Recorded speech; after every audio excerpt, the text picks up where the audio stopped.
This is BBC World News. I'm Lucy Hockings. Our top stories. Thousands of girls across Afghanistan are again blocked from learning. Just hours after they've reopened, the Taliban shut down secondary school for girls, with many left devastated by the ruling.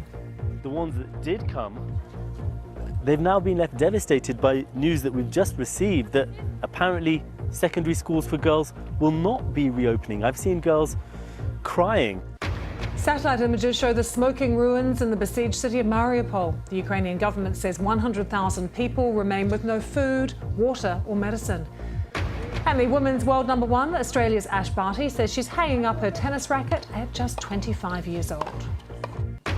Driven by surging global fuel prices, UK inflation hits a 30-year high. What can Finance Minister Rishi Sunak offer cash-strapped households and businesses in his spring statement?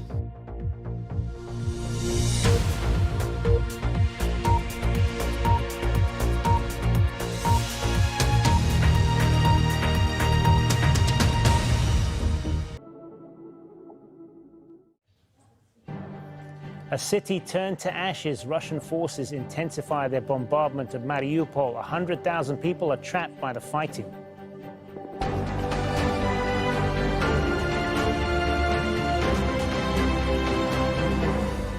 I'm Hazem Sika. This is Al Jazeera live from Doha. Also coming up, Ukraine's second largest city sees heavy fighting. A 96-year-old Holocaust survivor is among those killed by Russian shelling. In the distance, you can see smoke on the horizon. There's hardly anybody left here because of that.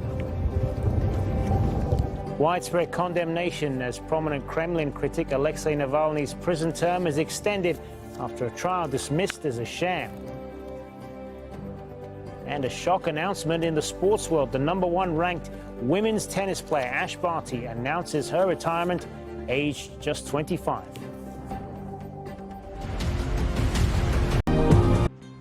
A city in ruins. Ukrainian President Volodymyr Zelensky says 100,000 civilians are trapped in Mariupol as it continues to come under Russian bombardment.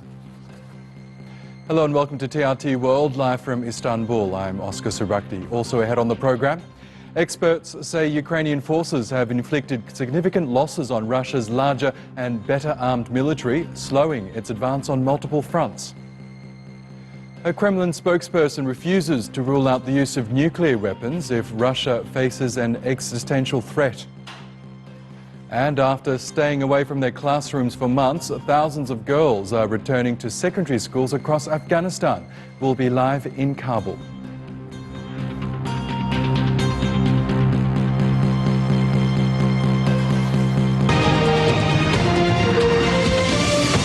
Petrol and diesel prices are hiked for the second time in 2 days. Petrol and diesel price up by 80 paise in Delhi.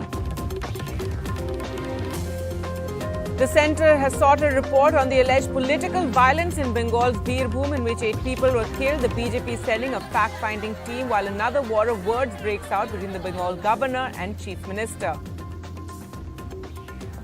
Uttarakhand Chief Minister designate Pushkar Singh Dhami will take oath as the Chief Minister at 3:30 today. Along with him, the cabinet will also be administered the oath.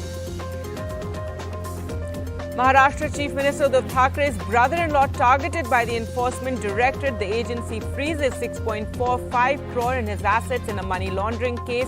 The NCP Chief Sharad Pawar hits out. College admissions will be based on a common entrance test from now, not class 12 marks, which vary from board to board. This will do away the stress of impossibly high college cutoffs and ensure a level playing field, the UGC chairman tells NDTV. Ukrainian President Zelensky says there's nothing left of port city Mariupol, says 100,000 civilians remain in Mariupol with no food, water, medicine and under constant bombardment.